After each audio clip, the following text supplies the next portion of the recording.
Narod moj, predstavljajte si, da nas napadajo Marsovci. Okay. Čisto ta pravo invazijo z neba si predstavljate. In kot da to ni dovolj hudo, ti Marsovci vsi izgledajo kot Dušan Mramor. Recimo, ne, teoretiziram, izredne razmere, če so kdaj bile. A kdo izredne razmere razglasi? Tisti, ki ima pristojnosti razglasiti izredno stanje, če se parlament ne more sestati, je predsednik republike.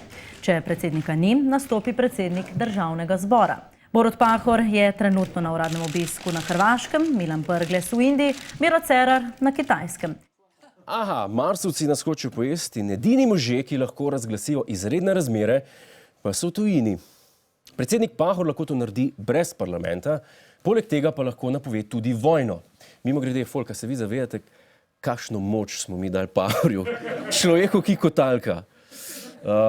Če Pahor spet fukne s konja, ga nadomesti predsednik parlamenta, Brglez, a tudi njega ni doma. Kdo je pol šef te bajte, a?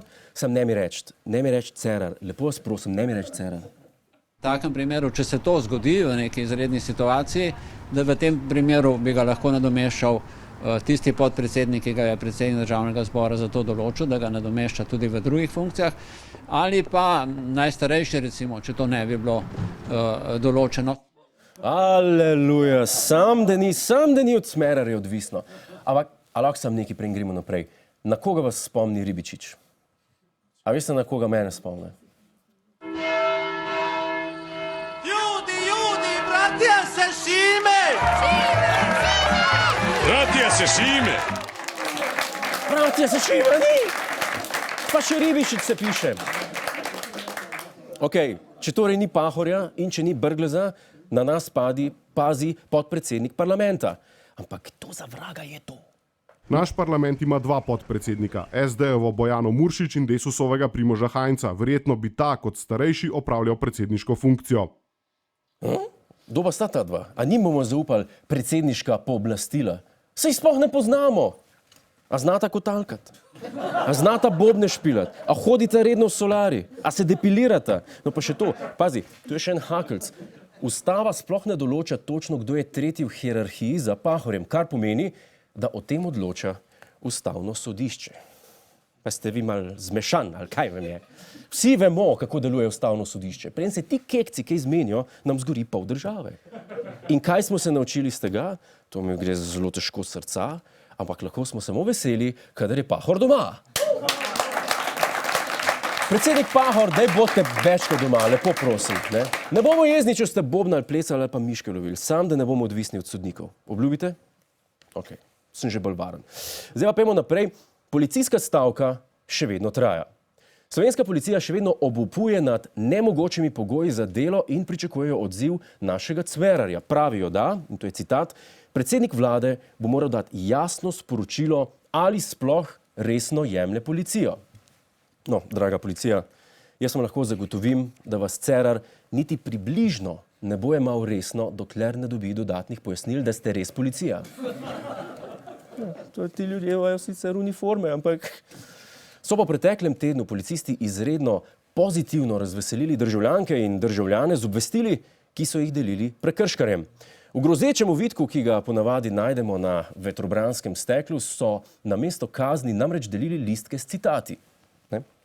Najbolj popularni so bili razsvetljeni citati, kot so: če želiš videti spremembo v svetu, moraš biti ti sprememba. Gandhi.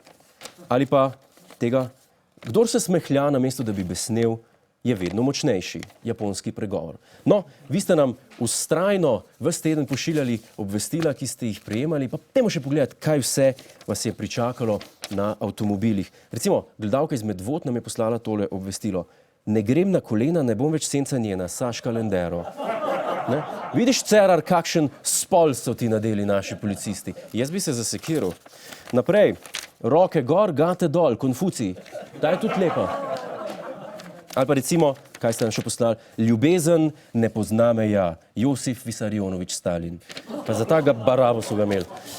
No, še enega ste nam poslali, glejte, dragi Cerar, vidiš, v kakšnih pogojih delajo naši policisti, ja? In ti se nočeš pogajati, pobalin. Kako naj policist v takšnih žabah straži našo državo? No, policaji pa so te dni delili še nekaj. Policisti pa v teh dneh med ljudmi delijo tudi letake s pomenljivim sporočilom. Namesto nas pokličite vlado. Yep. S takšnimi letaki so pozivali ljudi, naj v nujnih primerih raje kličejo Cmerarjev kabinet. A si predstavljate? Halo vlada, po slovenski cesti galopira konj, a mogoče še enega poslanca pogrešate? Dejte ga prijeti iskat, no? No.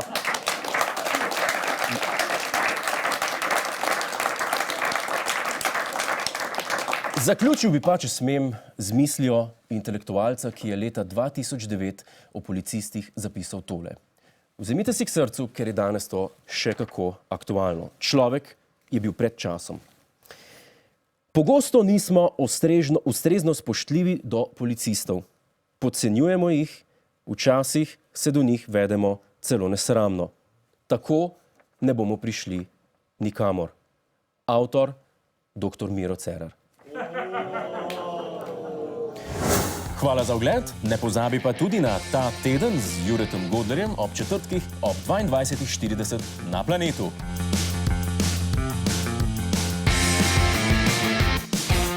Hej tujec, polajkaj nas na Facebooku, posledi nas na Twitterju in naroči se na naš YouTube kanal.